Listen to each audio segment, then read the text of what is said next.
Welcome, friends. This is Economic Update. I'm your host, Richard Wolff. Economic Update is a program brought to you every week by the Pacifica Network. Our program and our purpose is to analyze and present explanations and information about economic events and trends that affect everyone listening or watching this program. We analyze the forces that shape our economic lives, our jobs, our incomes, the prices we pay, the prices we get when we sell whatever it is we have, the debts we incur, and so on. I'm your host, Richard Wolff. I've been a professor of economics all my adult life at several universities. Currently, I teach in the graduate program for international affairs at the New School University in New York City. I also write regular economics columns for Truth Out, a courageous and independent source of news analysis and commentary every day. Check them out at truthout.org. If you are interested in the analyses and the materials that we talk about on this program every week, you can find out a great deal more, locate the documents that are being referenced, find out the statistics on the basis of which we do our analyses, and so on, by going to either of our two websites, which we maintain for that purpose. The first one is rdwolff.com, spelled with two F's, and the other one is democracyatwork.info. Both of those websites will provide you with a great deal more of the kinds of analysis we do on this program. And they will also give you a chance to sign up for the free newsletter we provide as another way to keep up with economic analysis. And finally, let me not shy away, it'll be a way for you to donate to help pay for the costs of the people who put together this program and those websites. Also, let me invite you to keep sending us your comments and your questions. Critical commentary is welcome as well.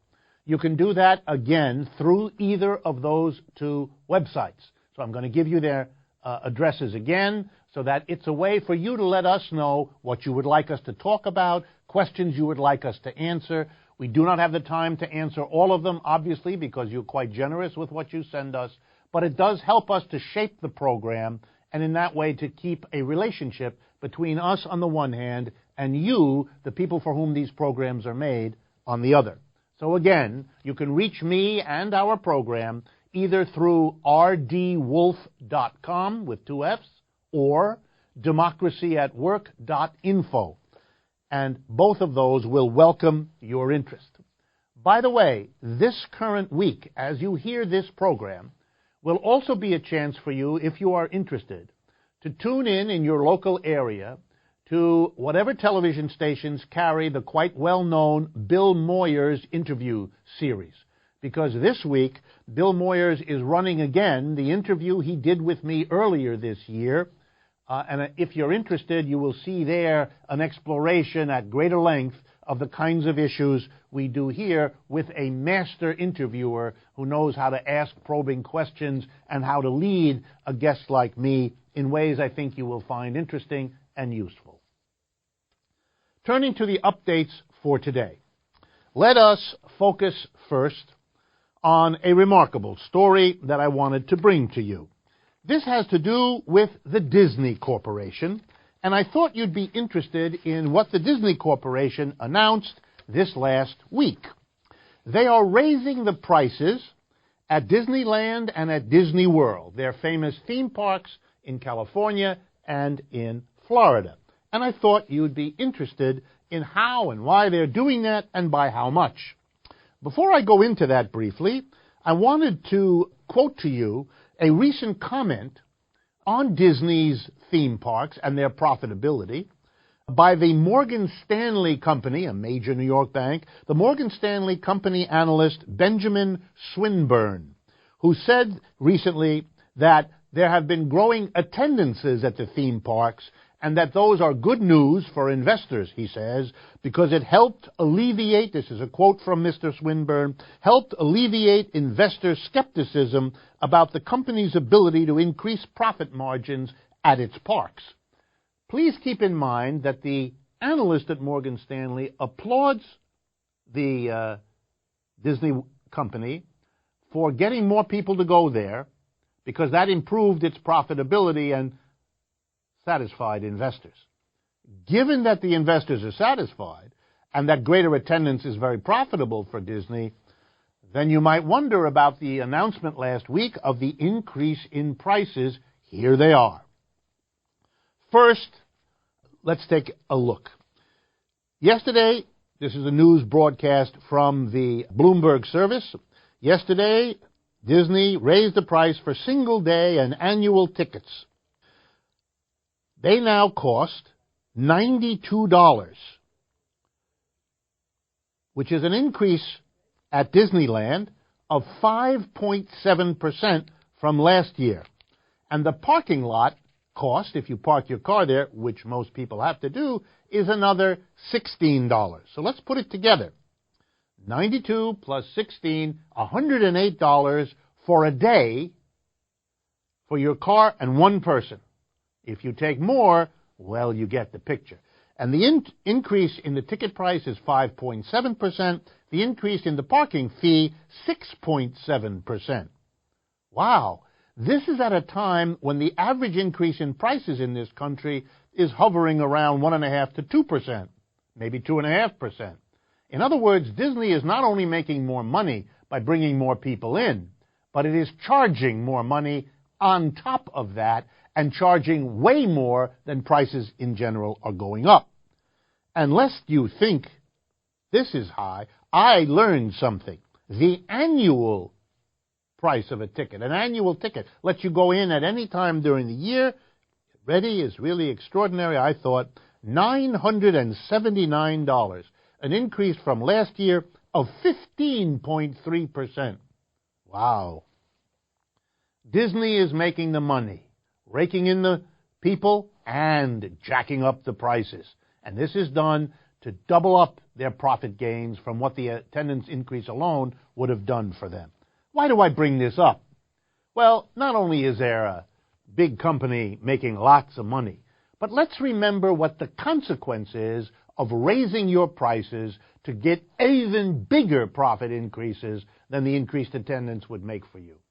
Raising your prices, especially prices at that level, is basically exclusionary. It means that growing numbers of Americans, particularly at a time of economic crisis when budgets are pinched, cannot go. And so what you're doing is you're further building the gap between those who have the money to go to Disneyland and Disney World and pay these kinds of prices and those who don't. And this is not a conspiracy by this one or that one. That's what companies do in a capitalist system.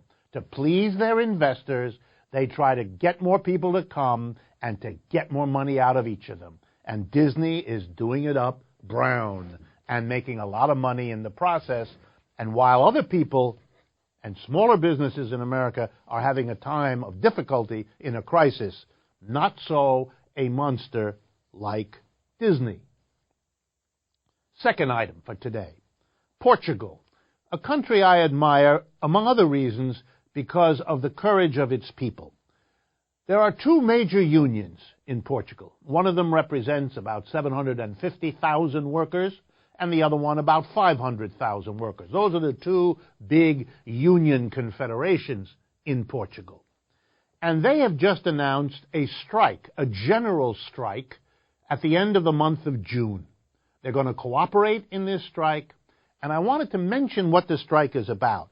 It's not a strike against a particular company where the union is representing the workers. And it's not even a strike against an industry. It's a strike against the government of Portugal. It's a strike against austerity, the program of cutting government spending, cutting government services to satisfy the wealthy banks and others who own the government's debt. That's what they're doing. They're saying don't solve the crisis on the backs of the mass of people. Solve it by going after the top, who haven't paid a fair share of taxes for a long time, the corporations, and the bankers who've made out like bandits over the last few years. We want a change in the government policy, no more austerity. And they're going even further. We want elections soon so that we, the people, can bring into the government the people who will represent us, because the current government isn't doing that. What a remarkable thing for unions to do. This is not a struggle to improve just a handful of workers fighting with a particular company. This is when unions take the lead society-wide, when they show they're the leadership in changing society for the benefit of everyone. This is a way unions become very powerful and very popular, because people see, whether or not you're a member of the union, you're being helped by something unions can do on a national scale the way almost nobody else can. And it's a lesson for people interested in wondering and solving the problem, how do you make unions function differently and become a more powerful social force for the good?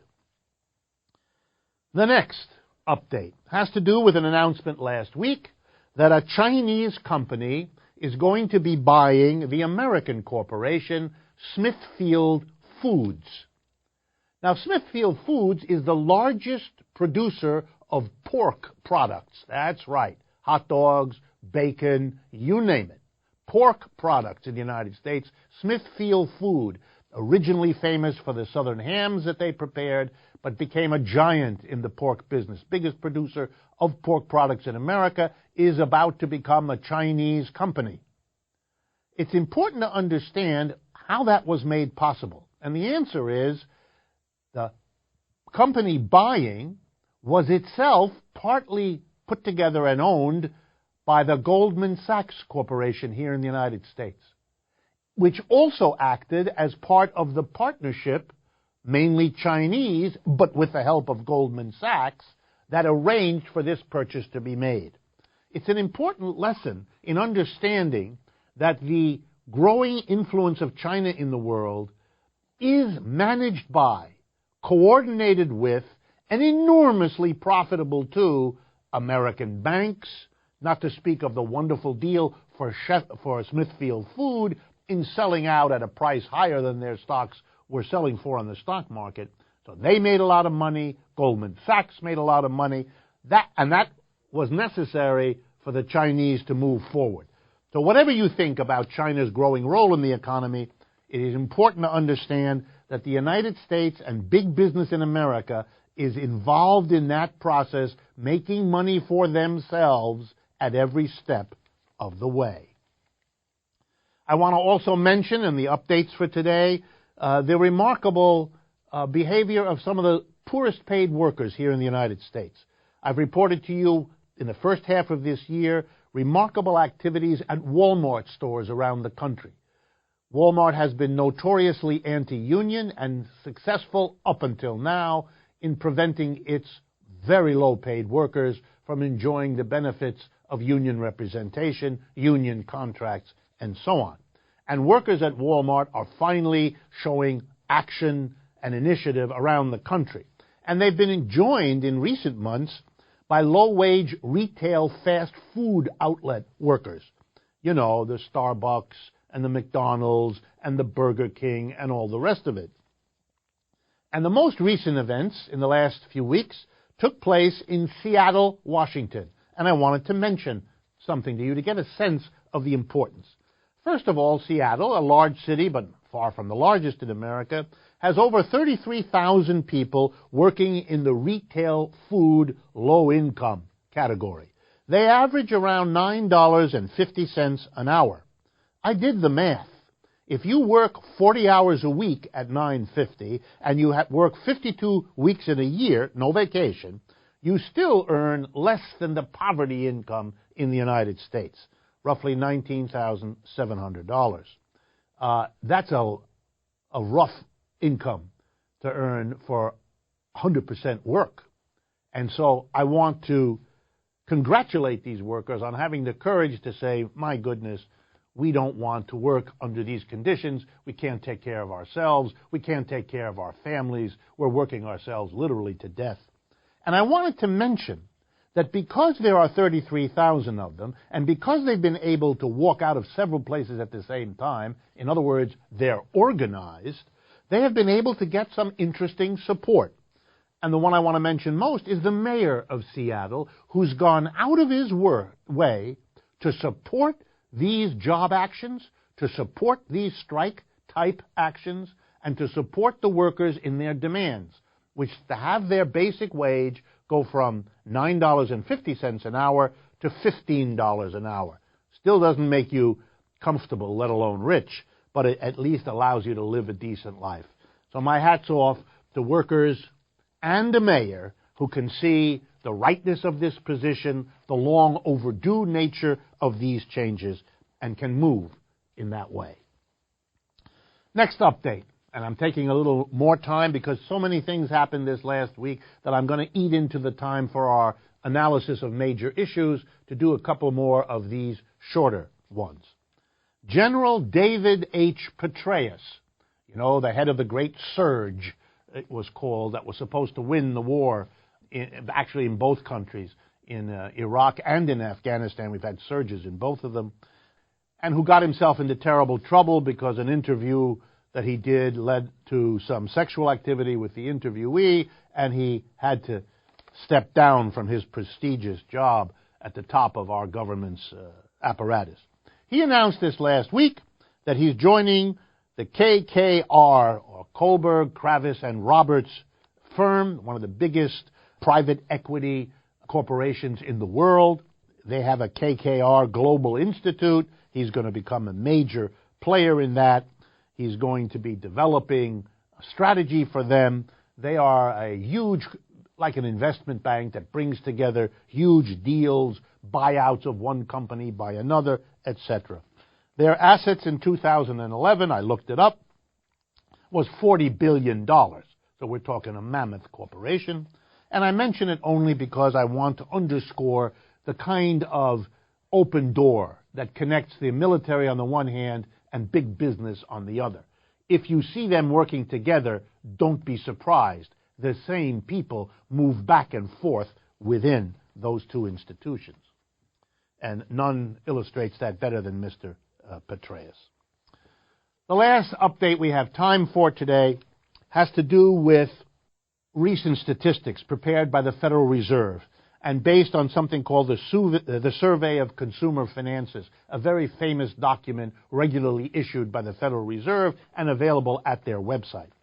They put together the data, the most recent they have, for 2010, about the distribution of income and wealth in the United States. And because that is an ongoing concern, I wanted to make sure to use today to remind everyone what that looks like. That is, to explain to everyone what kind of a country we live in terms of who has the income, that's the money paid out per year, and who has the wealth, that is the accumulated ownership of assets. Let's start with income, 2010 from the Federal Reserve. The top 1% of Americans get 17.2% of the income. I'm sorry about these numbers, but there's no way to get around this. So I then looked at the top 10%. The top 10% of American individuals, what do they get? 44.6% of the income. So let me say this in simple terms. Roughly the top 10% of Americans get half the income. And the other 90% of Americans share the other half. The bottom 50%, half of the American people, together get 15% of the income. Right? The top 1% get 17%. The bottom 50% get 15%. Wow. Wow. That's a society where income is highly unequally distributed. There is no nice way to say that. But if you think that's an arresting set of numbers, stay with me as we go through the Federal Reserve's analysis of the distribution of wealth. Wealth that's called real assets, that's like land and your home, and financial assets, your cash in the bank, your stock portfolio of shares and bonds, and so forth. Here's how it looks. The top 1% of Americans owns, you ready? 30% of the wealth. 1% at the top has a third of the wealth. The top 10% of Americans own 67.1% of the wealth. So let me say that in simple English. The top 10% of Americans have 2/3 of all the wealth, all the land, all the buildings, all the stocks and bonds. Wow. The bottom 50% of Americans, here's what share of the total wealth of America they have. 4.5%. Let me say it again. The bottom 50% of Americans together have 4.5% of the wealth. The lower half of our population doesn't have anything. And the top 10% have 2/3 of everything. And the middle shares the remaining 28%. The middle being roughly a third of our people. So wealth is even more unequally distributed than income. We do not live in a society where everyone is in the middle class. We're not even close. We're in a society where a growing reality is those at the top own everything and earn most of the income there is. And everybody else is scrambling, except for the bottom half, who can't even scramble anymore. So little is made available to them. They work, they help produce it. They just don't get it. And that in more ways than one. Let me turn now, as we often do in this program, to analyze a major issue that confronts our economic lives. And I wanted to begin with a response to a listener's question. Even though I normally do that towards the end of the program, this is so important, I wanted to devote some time to it. The question says, isn't it the case that human society is moving more and more to a situation where little or no labor is needed? In other words, we've mastered machinery, we've mastered robotics, we've mastered the computer, and together machines and computers and robots can do virtually everything, and human labor is reduced to very little and mostly of a kind of supervisory quality. And so don't we have to deal with that? And the interesting answer to that important question is the answer you have to give to most important questions, namely, yes and no. It's complicated. So let's go through this. For the entire history of capitalism, for at least 200 to 300 years, in other words, every new invention, every new technical advance has been justified in the same way by the people who wanted the freedom to install it, to move forward. Those people argued this invention will relieve the human community of drudgery. It'll mean we can get more with less effort, or we can get the same with less effort. And it'll free us up, and it will be progressive, and we'll all be better off. Everything, whether it's electricity, or chemistry, or atomic energy, or any of the breakthroughs, computer included. And the sad irony of our history as capitalist economies has been no one has ever delivered on that promise. Americans, for example, are working more hours and working harder today as a people than they ever have in our history. All the promised leisure, all the promised relief from drudgery never materialized. And I want to explore that. I want to explain it. Because it is true that the inventions could have relieved us of labor, could have built more leisure into people's lives. And they should have. But they didn't. And so let me tell you the reason and then illustrate it. They didn't because something intervenes between the technical breakthrough that could make our lives easier and the end result, which is they don't make our lives easier at all. And that phenomena that intersperses is called capitalism. And more precisely, it's called the profit motive that drives what capitalist enterprises do. For an enterprise, a new technology is a way of making more money. Indeed, a company will not install a new technology unless it makes them more money. There's no reason, in their way of thinking, for doing that. So it's not a question of whether installing this new technology would free us from labor. That's all well and good, but they're not in the business of freeing people from labor. They're in the business of making money. And they do that in whatever way seems reasonable. And that includes new technology, but includes lots of other things. And when you put it all together, it doesn't relieve us from drudgery at all. Let me be concrete. We have in the United States an absurdity that is an explanation in part of why we don't have the benefits of technology. We have a highly industrialized, highly technologically advanced medical industrial complex. Our doctors, our hospitals, our drug companies, and our medical insurers use the latest technology, whether it be computers or lasers or you name it. That's what they do. But they are in the business of making money. So, for example, we don't have a national health insurance system run by the government, which would save us huge amounts of labor and time and money. Instead, we have competing companies, each one with high-paid executives, each one with endless buildings, each one with staffs duplicating one another. It would be much easier and cheaper to handle the medical insurance for all of us in one master computer. We don't need competing companies. They waste resources. Here's the proof. The medical business in this country takes about 18% of our GDP, which is almost double what the next country does.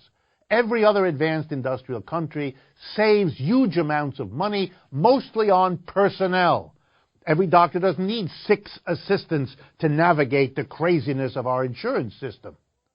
Every drug company doesn't need an army of sales personnel to persuade, convince, and otherwise manipulate the medical profession to prescribe drugs when they maybe are not needed, or tests when they maybe are not needed, etc. We don't have all of that. If we did do it in a rational way, if we managed our medical system the way other countries do, there'd be a lot fewer people needed to work crazy hours, underpaid in the medical industrial complex. Let me give you another example. Transportation. We rely on the single automobile. The single automobile is the largest air polluter in our country. The single automobile is extremely dangerous, accounting for a wild number of deaths and injuries on our roads every year. It is an extremely expensive way to move people between A and B. And yet we rely on it.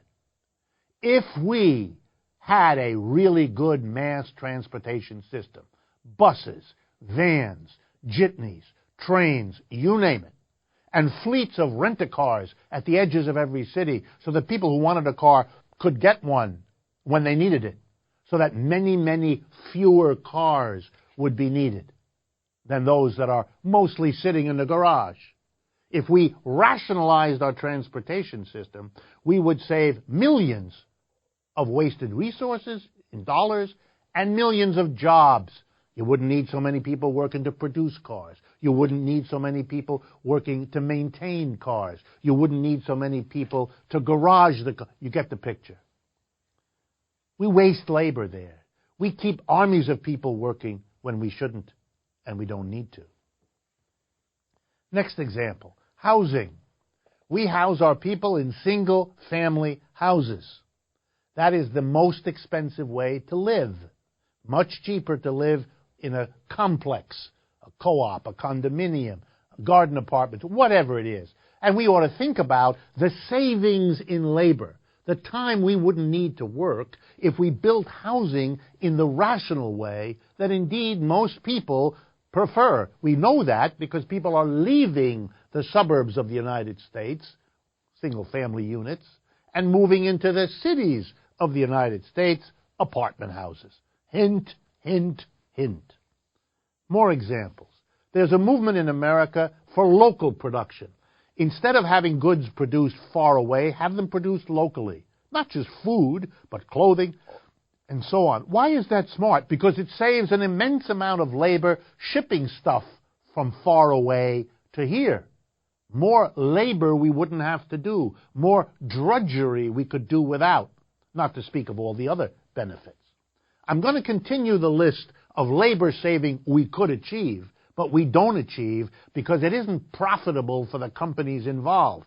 They want to produce far away because it's more profitable. They want to produce lots of individual homes and cars because it's more profitable. So we have what's more profitable. We don't have what would be more labor-saving, humanity-building, leisure-productive. When we return after our short musical break, we will continue this conversation. Welcome back. This is Richard Wolff. This is Economic Update, and I want to renew our conversation, but before I do, I want to remind you, as we did at the beginning of the program, that we are brought to you by the Pacifica Network, and that you can pursue the kinds of analysis you hear on this program by visiting our websites, rdwolf.com with 2 F's, and democracyatwork.info. Both websites will give you more of the analysis that you hear and see on this program. They will give you a chance to sign up for our free newsletter if you'd like to be kept up to date that way. And finally, they'll give you an opportunity to donate, if you're so inclined, which we hope you are, to help pay for all the work that goes into these programs and those websites. And finally, a reminder that over the next week, we will be airing, or rather the Bill Moyers Network will be airing, his interview with me earlier this year. If you missed that, this is the week when you can catch up on it, as it is rebroadcast by Bill Moyers, and our thanks to him for doing that.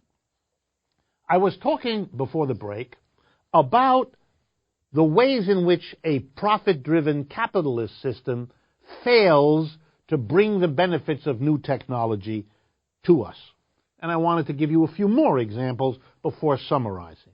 If we change the organization of businesses in America from the top-down hierarchical capitalist structure, major shareholders, board of directors, and then the mass of people doing what they're told, and we made it instead cooperative businesses, where democratically all the workers would run the businesses themselves, one of the great benefits would be the end of supervisors. Capitalists hire supervisors because of the conflictual relationship between capitalists and workers. Capitalists want ever more out of workers and want to pay them as little as possible. Workers have exactly the opposite objective. They'd like to be paid more and do a little less than they're normally driven to do. These are conflicting goals, desires, and interests. And because of the tensions that rise up with them, corporations have had to spend huge amounts of money hiring foremen, supervisors, monitors, and all the rest to manage the irrationality of how production is organized in a capitalist system. If workers ran the businesses themselves, they'd be monitoring themselves because it'd be in their own interest to do it. They'd be supervising themselves because it would be in their own interest to do it, since they would be operators and owners of their own business. And that would save huge amounts of money and time spent in a supervision that isn't about being productive. It's just about making money for those who profit. Okay, 2 more examples. We have unemployed in America, roughly 20 million right now. Imagine if we managed our unemployment differently. Instead of saying some people keep their job all the time and other people are unemployed all the time, we had a program that you might call sharing unemployment. Everybody does 10% less. That way, everybody keeps a job, no unemployed, but we share the unemployment amongst all of us. Then we would have a lot more people contributing to the work in America. Those 20 million that are sitting around collecting money while they're unemployed would rather be working, and we would all be better off if they were working, because if you added those 20 million to the workforce, we could all, them included, enjoy more time off and still get the same amount of work done. And the last example, the elderly in America, a growing portion of our population, many of whom want to work, maybe not a full-time job, a part-time job, to stay connected to the society, to remain useful and to feel good about it, and to do important jobs that despite age can be done by such folks and often done with the exceptional creativity that comes from a long life. If we did integrate older people into the workforce in a systematic way, that would be yet more work done. And with the elderly and with the unemployed and with a rational housing, transportation, and medical system, millions and millions of people could do less work because we would still have the output we have today. And I haven't even gone into the ecological effects. If we don't want to savage our planet, we want less production to make do with less, fairly distributed amongst us, so that we save the environment for ourselves and our kids. A rational economic system would allocate the work in a systematically different way, and thereby realize leisure for millions of us. Those of us working overtime could do a lot less, still have the same output, if we gave a chance to the unemployed, to the elderly, and to a reorganized work system in our country to allow us to realize the benefits of technology, to make more output with less work a reality in our society, to make the same output we have now with much less work a reality, so that we would all gain the benefits of leisure and relaxation, the health benefits, the psychological benefits, and the benefits of a much more sane and healthy relationship with our environment. It's long overdue, and the obstacle to less work and more leisure and better health isn't some failure of imagination and isn't a failure of technology. It's the subordination of technology and its benefits to a profit-driven capitalism that has a different agenda from that of maximizing leisure and minimizing drudge labor. I want to turn next to another major topic that deserves analysis. It is becoming abundantly clear, for those of you that pay attention, that the last 2 and 3 months have seen an orgy of media representations that we have commented on before in this program, having to do with a so-called recovery, economic recovery, happening in the United States. And I wanted to address that question with you in a systematic way and to take a few minutes to do that. So let's begin with what the case is and what it rests on. The argument is focused on 2 things. Number 1, the remarkable upsurge in the U.S. stock markets. The NASDAQ, the Dow, the New York Stock Exchange, the major places where stocks are traded, where we have seen, indeed, a remarkable run-up in the prices of shares at a time when nothing like that is happening elsewhere in the world, pretty much. And the second thing that the recovery folks are pointing to is the beginning of an upturn in the housing market in terms of the prices houses get, the number of houses on the market for sale, the number of houses actually sold, purchased and sold by people. From the horrible conditions of the housing market since late 2007, we are beginning to see an upturn. Okay, I grant that. Those things are happening. I don't dispute it. What I do dispute, and what you ought to dispute, is the inference, the conclusion, that because those things are looking up, we're in a recovery, that our economy is on the way up, and that we can expect the years ahead to be years of improving economic conditions for people in general. Nothing of the sort is happening, and in my opinion as a professional economist, nothing of the sort is on the agenda.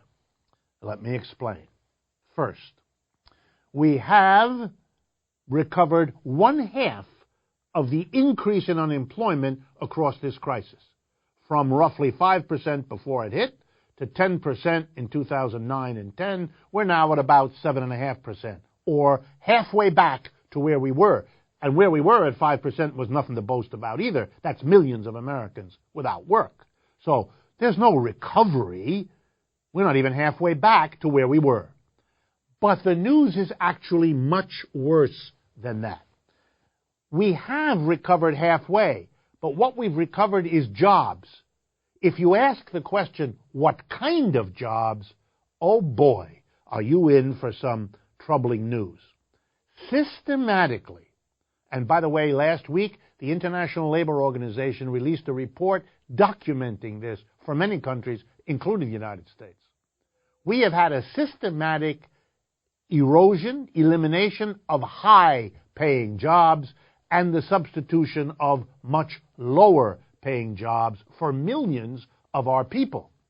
So that, yes, half of our unemployment has been erased, but only at the price of subjecting people coming back to work with the problem of the fact that the job they're coming back to has lower wages and fewer benefits. Nothing illustrates this more dramatically than the auto industry, which is also having a bit of a recovery in its unemployment. It's not going back to anything like the people it employed in the 1990s, for example, not even close. But there is an uptick, but with this caveat. Under the agreements signed between the United Auto Workers and the automobile companies, with the government brokering it in the middle of the crisis, the newly hired people being brought back to jobs in the auto industry are not being brought back at the wages they had when they left, which were in the neighborhood of $28, $29 an hour. They're coming back at $14 to $19 an hour. A dramatic change in their conditions and poorer benefits to boot. So you're not going to get the boost to our economy that unemployment reduction might mean until you factor in the reduced conditions of the new jobs some people are getting. And there the impact on our economy is very bad.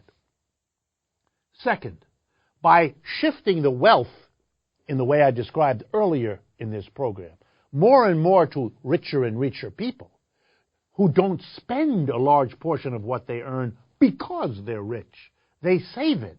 We are moving our economy into a situation where fewer and fewer people have money to spend. And what they do have to spend is less than they used to. The vast middle class that kept consumption going, and therefore kept going the jobs of Americans to produce all that goods and services, they're not finding the demand for their output. Those jobs are being eliminated because the vast middle class of America is sinking into the lower class, however much it wants to pretend otherwise. Finally, we continue to see corporations moving out of the United States to places where they can get higher profits by paying lower wages, by paying lower taxes, by ignoring the environmental impact of what they do. And therefore we see companies making profits, but what we don't see is workers earning incomes. And there's no end to that process. Indeed, it is picking up steam in the white-collar work. Well, let's go back then and summarize. We don't have a recovery for the basic economy of the United States. In fact, we have very bad situation and bad stuff on the horizon. Europe is a disaster, and Europe is our largest trading partner. They're not going to be able to buy our stuff, and that means Americans lose jobs producing what Europeans can no longer afford to buy. The economies of Brazil and Russia and Asia are in trouble, and therefore will not be able to buy from the United States as they had in the past either. Those are very serious headwinds running against us.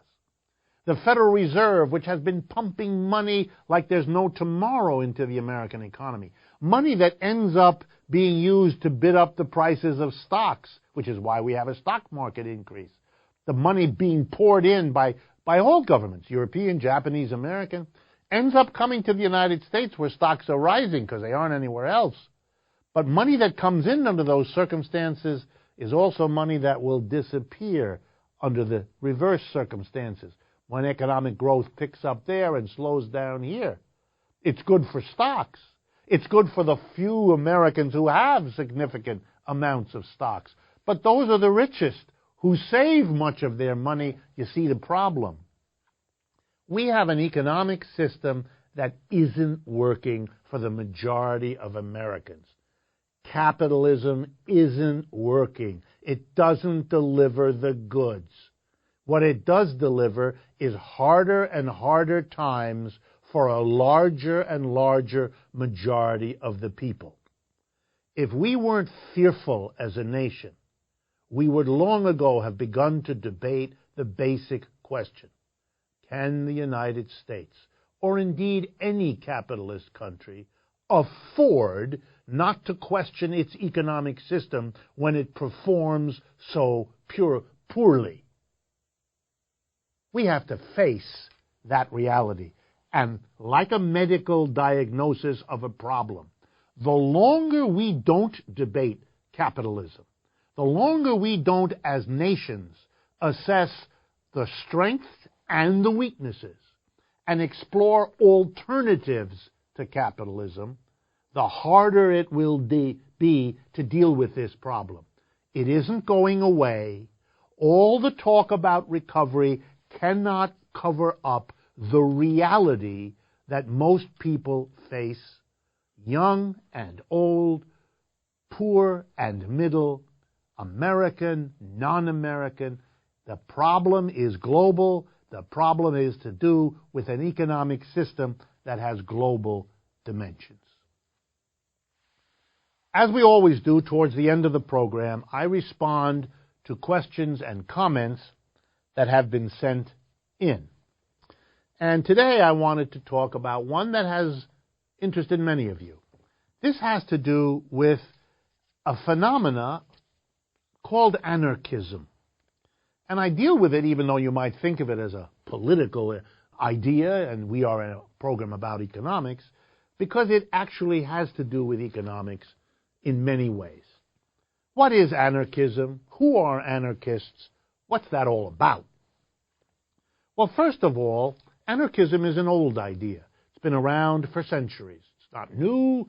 It's not a great breakthrough of any sort. It is an old idea that resurfaces repeatedly, and that's a hint that maybe we ought to pay attention to it because it is something important to people from time to time, and right now is one of those times. Here's one idea of anarchism. And by the way, anarchism, like all great ideas or great movements in the world, has multiple interpretations and multiple realities. You can't answer the question, what is anarchism, without immediately beginning, as I'm trying to do right now, by making it clear there are different understandings, different embodiments, different expressions of what that term means, as there is for capitalism or Marxism or democracy or any other important concept. Some anarchists basically have the following idea: government, in the notion of a centralized government, whether it be a kingdom or a tsardom or a parliament or a so-called democratic society of elected representatives, that there's something inherent in government, centralized government, that is destructive, odious, unnecessary, and ought to be gotten rid of. So there's a part of anarchism, or an interpretation of anarchism, that is a critique of government in the sense that the belief is human beings can govern themselves. They don't need and they don't benefit from a distant, powerful central government, and indeed that they suffer from the consequences of that. Does not mean that you don't believe in government at all. Are there some anarchists who take it to that point? Probably, sure. But I'm talking about a larger strain of anarchism that basically believes more in self-government from below than in top-down government from above. And once you say that, you realize that there are anarchists of the left and anarchists of the right, which is, again, typical of many important concepts or movements in modern society that they have a left wing and a right wing, and anarchists are no exception. Anarchists of the right have an interesting name here in the United States and elsewhere. They like to call themselves libertarians. They focus on liberty. They too are very distrustful and hostile to government. They tend to love capitalism, but if and only if it is allowed to function without government intervention, without a powerful government dictating or telling people what to do. So they don't like government taking our taxes, and they don't like government engaged in producing goods and services. They want the government out of the picture economically, and so they call themselves libertarians. They are a kind of anarchists of the right, but because anarchism has mostly been associated with the left, they don't call themselves anarchists of the right. They prefer the much more acceptable sounding term of libertarian. But if you follow them in the United States, you will know that they are very hostile to the Federal Reserve, a central, powerful banking operation, and to everything that the government does, pretty much, with minimal exception. Okay? But anarchism is more associated with the left, and there you have a variety of positions. I'm going to mention two. One is a position that the capitalists are a problem, if you're an anarchist of the left, but the government is as well. And often anarchists of the left are at least as critical and hostile toward the government as they are towards capitalism. And they believe that both capitalism needs to go and powerful central government needs to go. And they see them as a kind of dual problem that they as anarchists oppose, with a bit of an extra emphasis on the political opposition to powerful government than the economic. But then there are other anarchists who are even closer to traditional Marxists and socialists. They believe that the government is a problem, but they also believe that the government in the end is shaped and controlled by capitalists, by big business. So for them, the critique of the government goes hand in hand with a critique of capitalism as a system that ends up making for governments that are oppressive to people and are undesirable for the mass of people. But there's debates among anarchists, and they go like this. Can people win power over a government so that it acts in the people's interests rather than in the capitalist interest? There are anarchists who believe that, but there are many anarchists who are dubious. Most anarchists tend to believe that no, the capitalists have the government pretty much under their control, and that therefore the opposition to capitalism and to powerful government pretty much amounts to the same thing. And so you can see that anarchists are struggling with how to understand the government, its role in society, and how to focus their criticisms so they get the kinds of society they want, ones with less or no position for capitalism, and ones with less or no position from the central government. Often the debate between anarchists and others on the left is the attitude towards the government, since there have always been people on the left who believe that a more powerful government will somehow work in the interests of people. And the anarchists have always been there to say, careful, careful. The more powerful you make the government, the more dangerous will be its normal subservience to big business. So you ought to be critical of the argument of more power to the government. Anarchists are always there. Whether they call themselves that or not, human beings have been critical of powerful governments ever since we've had them. And we've had them for a long time, and they therefore create their own opponents, namely in the anarchist movements. Finally, in the time that remains, quickly, I wanted to mention that there's been a struggle over the last year and a half between the United States and Europe on the one hand and China on the other. It turns out that using solar panels, using the power of the sun to create electricity by means of panels that collect the sun and convert it into electricity, is a powerful new way to reduce our dependence on fossil fuels. To make a long story short, the Chinese now produce the best quality and lowest priced solar panels. And they've outcompeted companies in Europe and the United States. The companies in Europe and the United States want help from the government, accusing the Chinese of secretly subsidizing this. It's called dumping in the world. They dump these panels onto the world market at a price that makes it impossible for American and European companies to compete. The Chinese respond, we pay lower wages, we have more efficient production, that's why we can charge lower prices. Classic debate. There is now an effort in the United States and Europe to force the Chinese either to ship fewer ones here, if they keep the prices, or to jack up their prices. And the pressure is by insisting that we will tax them if they don't. Now, there's an interesting struggle here, very old, about who's going to win. The European producers and the American producers, on the one hand, using their government, or the Chinese producers, on the other hand, using the Chinese government. Who knows how that'll work out? Deals will be cut. But here's an interesting question. For the mass of Americans, the most important thing is to have a cheaper product to use to save energy, to save our planet. Yes, we also want to save jobs of American workers, but we really have a choice here between doing that for a relatively small number of workers because it's highly industrialized, or making a major step forward for the environment. You can see what the struggle is, and if you follow the press, you'll see that the environmentalism is losing. Thank you for your attention. This is Richard Wolff, Economic Update. I look forward to speaking with you again next week.